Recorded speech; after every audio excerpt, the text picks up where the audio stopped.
अस्सलाम वालेकुम स्टूडेंट्स, मैं हूँ डॉक्टर खान बहादुर। कैसे आप, ठीक हैं? अच्छा, आज हम करेंगे standard deviation. This is one of the measures of dispersion. इसमें और वेरिएंस में एक गहरा ताल्लुक़ है। तो ये बिल्कुल वेरिएंस ही की तरह है, लेकिन एक फ़र्क है, वो है स्क्वायर रूट का, पॉजिटिव स्क्वायर रूट का। सही है? बाकी जो कुछ वेरिएंस करता है वही ये स्टैंडर्ड डिविएशन भी करता है। सही है? तो चलो आज डिस्कस कर लेते हैं स्टैंडर्ड डिविएशन। लास्ट लेक्चर में हमने वेरिएंस डिस्कस किया था, ठीक है? तो आज स्टैंडर्ड डिविएशन डिस्कस कर लेते हैं। स्टैंडर्ड डिविएशन, स्टैंडर्ड डिविएशन क्या है? It can be defined the same way as we have defined the variance, but with additional term square root. तो इसका डिफिनीशन किस तरह जाएगा? चलो मैं लिख देता हूँ, फिर डिस्कस कर देते हैं। तो ये होगा स्टैंडर्ड डिविएशन का डिफिनीशन। किस तरह है?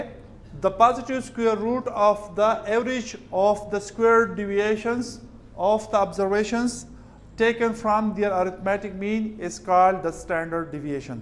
सही है? ये बिल्कुल वेरिएंस ही की तरह हमने डिफाइन किया हुआ है, लेकिन एक लफ्ज़ के हमने वो एडिशन किया हुआ है, ये पॉजिटिव स्क्वायर रूट। सही है? अगर आप कल वाला लेक्चर देख ले वेरिएंस का, तो उसमें हमने इधर से स्टार्ट किया था कि what is variance. So it was the average of the square deviations of the observations taken from their arithmetic mean. Right now over here we are defining standard deviation. So what is the definition of the standard deviation?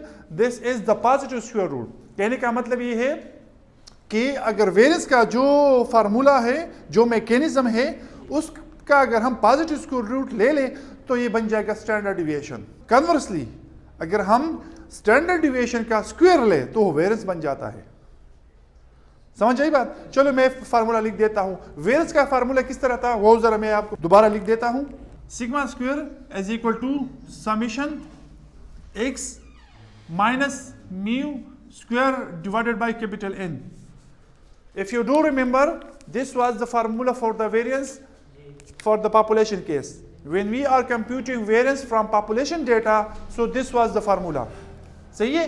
तो इसकी कहने का क्या मतलब है कि ये जो है, ये वेरिएंस का जो फार्मूला है, जो मैकेनिज्म है, इसका पॉजिटिव स्क्वायर रूट लेना है। तो अगर हम इसी का पॉजिटिव स्क्वायर रूट ले लें तो इस साइड पर भी स्क्वायर रूट आ जाएगा और इस साइड पर भी स्क्वायर रूट आ जाएगा। इधर ये साइड वाला ये कैंसिल आउट हो जाएगा, तो ये सिग्मा बचेगा। So this is the notation for the standard deviation computed from the population data.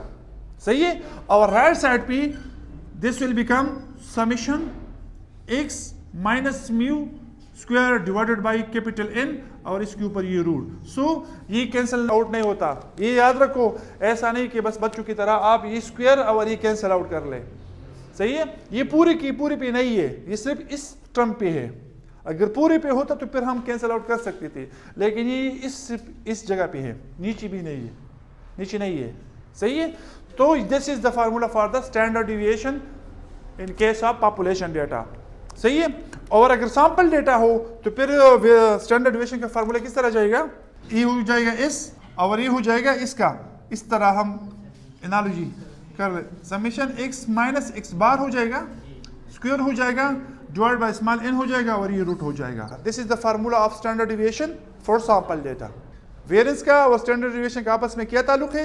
Variance is the square of standard deviation, while standard deviation is the positive square root of the variance. If we take the positive square root of the variance, so we get what? We get the standard deviation. तो ये एक relation है।